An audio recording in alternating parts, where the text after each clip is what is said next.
उत्तर प्रदेश में यति नरसिंहन ने बेहद घटिया बयान दिया, लेकिन सरकार इन बयानों पर कोई कार्रवाई नहीं कर रही। सत्ता में बैठे लोग आग में घी डालने का काम कर रहे हैं। उनकी जुबान से ऐसी बातें निकलती हैं जो नफरत को और बढ़ावा देती है। मैं इस सदन से दुनिया भर के अल्पसंख्यकों की आवाज उठाना चाहती हूँ, लेकिन आज ऐसा लगता है जैसे संविधान की किताब तो है पर इसे चलाने वालों का ईमान गुम हो गया है। संभल में जो हुआ वो सबके सामने है।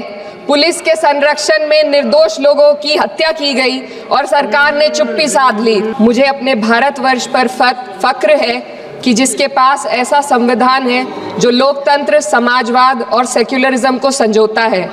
लेकिन आज ऐसा लगता है जैसे संविधान की किताब तो है पर इसे चलाने वालों का ईमान गुम हो गया है। आज हिंदुस्तान में हर वर्ग को किसी न किसी चुनौती का सामना करना पड़ रहा है, मगर अल्पसंख्यक, खासतौर पर मुसलमानों पर जो कहर टूटा है वो किसी से छुपा नहीं है। ये लोग सिर्फ अपने मजहबी पहचान की वजह से निशाने पर हैं।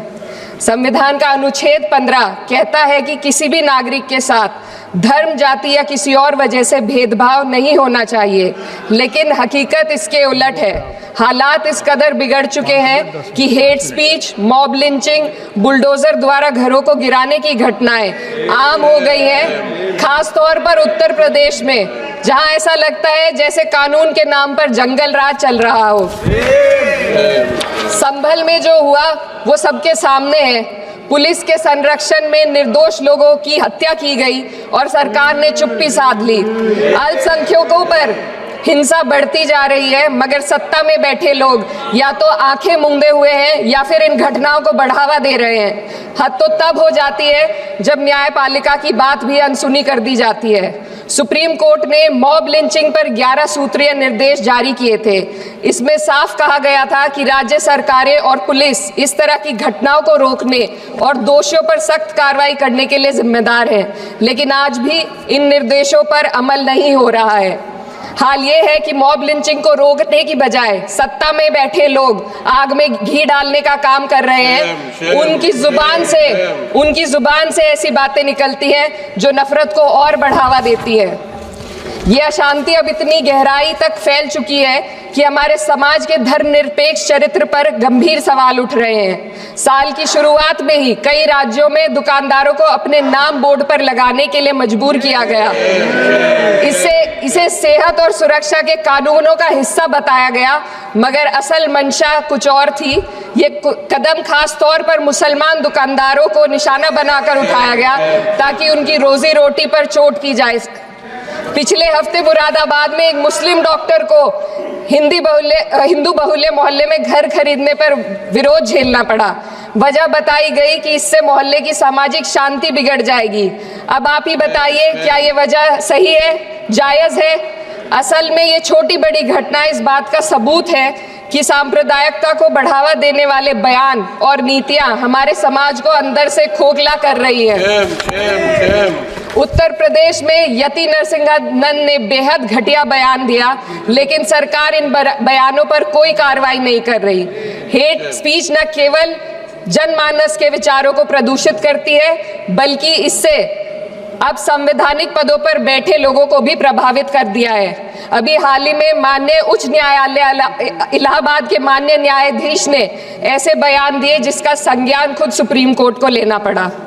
संविधान के अनुच्छेद 29 और 30 ने अल्पसंख्यकों को उनके मजहबी और सांस्कृतिक हक दिए हैं ताकि वो अपनी पहचान को बचा सके और अपने संस्थान चला सके, लेकिन आज उन्हीं हकों पर हर तरफ से चोट की जा रही है। वक्फ जैसे बिल लाकर उनके धार्मिक अधिकारों को छीनने की कोशिश की जा रही है।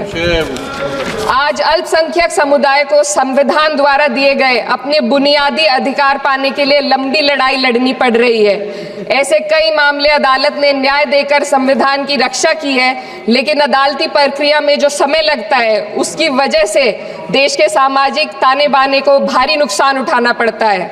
मिसाल के तौर पर इलाहाबाद हाई कोर्ट ने 2004 के मदरसा एक्ट को रद्द कर दिया था, जिससे मदरसों के संचालन पर सवाल उठे हालांकि सुप्रीम कोर्ट ने बाद में इस फैसले को पलट दिया और एक्ट को वैध करार दिया, लेकिन इस प्रक्रिया में जो समय लगा उसने अल्पसंख्यकों को बेचैनी और संघर्ष के दौर में डाला है। इसी कड़ी में प्लेसेस ऑफ वर्शिप एक्ट 91 भी आता है और कई अन्य अधिकार, उन्हें भी इसी तरह अदालती लड़ाइयों में उलझाया जा रहा है। ये स्थिति न केवल अल्पसंख्यकों के अधिकारों की राह में रुकावट है, बल्कि justice delayed is justice denied जैसी कहावत को सिद्ध करती है। मैं इस सदन से दुनिया भर के अल्पसंख्यकों की आवाज उठाना चाहती हूँ, खास तौर पर हमारे पड़ोसी देश बांग्लादेश में अल्पसंख्यकों के साथ जो हो रहा है वे दिल को गहरे तक चोट पहुंचाने वाला है। उनकी जान माल की हत्या की जा रही है। बांग्लादेश हो या हिंदुस्तान हो या कोई और देश, अल्पसंख्यकों की सुरक्षा, इज्जत और अधिकारों की हिफाजत हर सरकार की सबसे पहली जिम्मेदारी होनी चाहिए।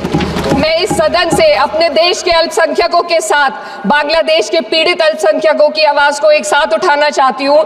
ये वक्त की पुकार है कि हम सब मिलकर ये सुनिश्चित करें कि किसी भी इंसान को उसकी पहचान या मजहब के कारण डर कर जीने पर मजबूर ना होना पड़े। जहाँ हक छीने जाते हैं वहाँ अमन खो जाता है। ये बात हर सरकार को समझनी चाहिए। अगर हम सच में अपने संविधान का सम्मान करना चाहते हैं तो हमें नफरत और भेदभाव को खत्म करना होगा। हमें ये दिखाना होगा कि ये मुल्क हर वर्ग, हर जाति, हर धर्म और हर समुदाय का है, और जब तक ऐसा नहीं होगा तब तक संविधान की आत्मा सिसकती रहेगी। सर, अपनी बात को खत्म करते हुए मैं एक शेर अर्ज करना चाहती हूँ। ये दाग दाग उजाला, ये शब गजीदा शहर, वो इंतजार था जिसका, ये वो शहर तो नहीं।